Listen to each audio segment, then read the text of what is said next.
Yes!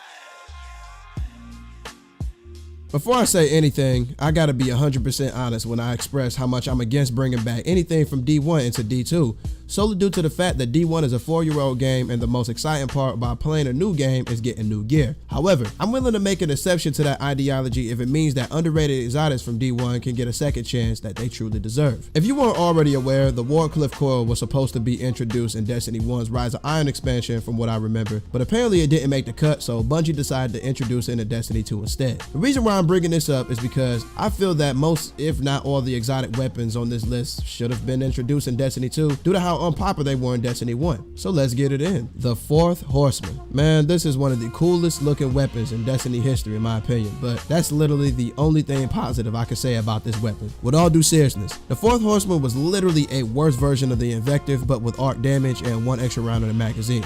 The Fourth Horseman has nothing but shortcomings consisting of poor range, horribly slow reload speed, and horrendous recoil if fired in full auto. If you held the trigger down, you empty out his 5-round magazine within a fraction of a second, but you'd be spending the rest of the week reloading. Okay, so we established that the Fourth Horseman wasn't exactly a viable weapon, and it definitely wasn't anybody's go-to exotic weapon either, but it definitely deserves a reworked version in Destiny 2. First off, this weapon has the same archaic old western theme, just like the Tex Mechanica weapons, but it's not a Tex Mechanica weapon. Huge missed opportunity for Bungie. I mean, look at this thing, bro. It fits in perfectly with the Tex Mechanica family, which means that Bungie could bring forth the Fourth Horseman back with some lore that states that it was destroyed during the Red War or something, and Tex Mechanica recovered as many of its remains and rebuilt it to the best of their ability. I don't know. Something cool like that, but I think this weapon definitely deserves a second chance. Patience and Time, without a doubt, was one of the best exotics in concept, but it was incredibly underwhelming in performance. I thought it was pretty dope how the Patience and Time would give you active camo and third eye during ADS, which made it close to impossible for you to be snuck up on. However, I really like how you could get 100% stability on this weapon too, but I hated how when you aim down the sights to activate its invisibility perk, you could see the wavy corrugation lines on the edges of the scope, which were super distracting and just annoying to look at. In Destiny 1, Patience and Time didn't necessarily have a defined role and was completely outshined by the other exotic sniper rifles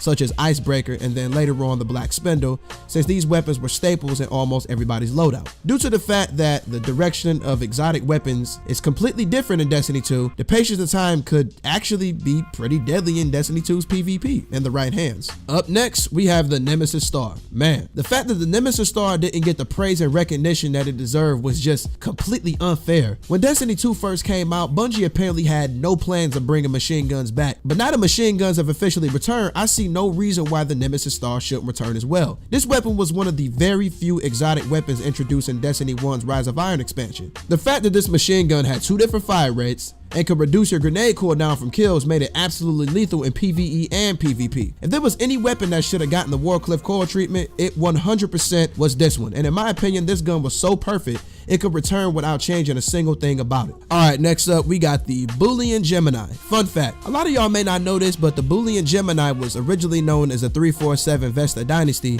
and was planned to be an exotic weapon introduced in Destiny 1's House of Wolves DLC, but was pushed back and ended up releasing in the Taken King expansion. Its perks known as One Way and or Another were originally known as David and Goliath.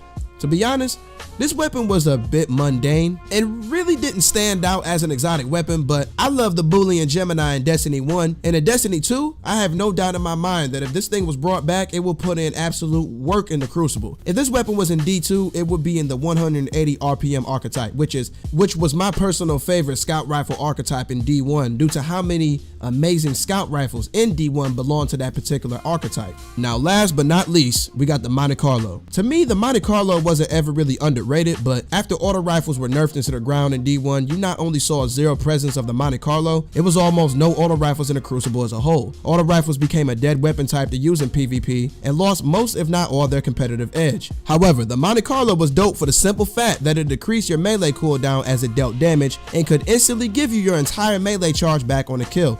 However, that was completely random. And right now, I'm thinking of a super overpowered build with the Monte Carlo and Worm God's Caress with the Sunbreaker's throwing hammer melee. Man, that would be so dope. Anyways, that's my list, and that does it for this video. Do me a favor and tell me what exotic weapons you like to see return to Destiny 2 in the comment section below. Also, make sure you drop a like if you like this video, and if you're new around here, subscribe to the channel for more elite gaming content. With that being said, 1LHD is over and out. Y'all take it easy. Yeah!